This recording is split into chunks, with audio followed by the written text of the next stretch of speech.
സുട സുട ഇഡ്ഡലി കഴിക്കാൻ വന്ന ഞാൻ ഇവിടത്തെ തിരക്ക് കണ്ട് ആകെ അമ്പരന്ന് പോയി.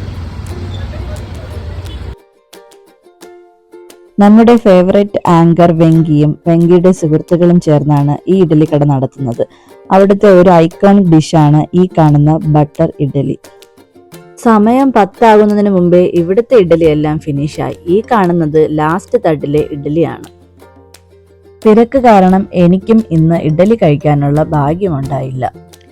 ഈ ചേട്ടൻ മേക്ക് ചെയ്തുകൊണ്ടിരിക്കുന്നത് അവരുടെ സ്പെഷ്യൽ രുചിക്കൂട്ടുണ്ടാക്കിയ പൊടി ഇഡ്ഡലിയാണ്. ഇത് കഴിക്കാനുള്ള ഭാഗ്യവും എനിക്കിന്നുണ്ടായില്ല. സോയാബീനാണ് നമ്മുടെ ഫാസ്റ്റ് സെല്ലിംഗ് ഐറ്റം.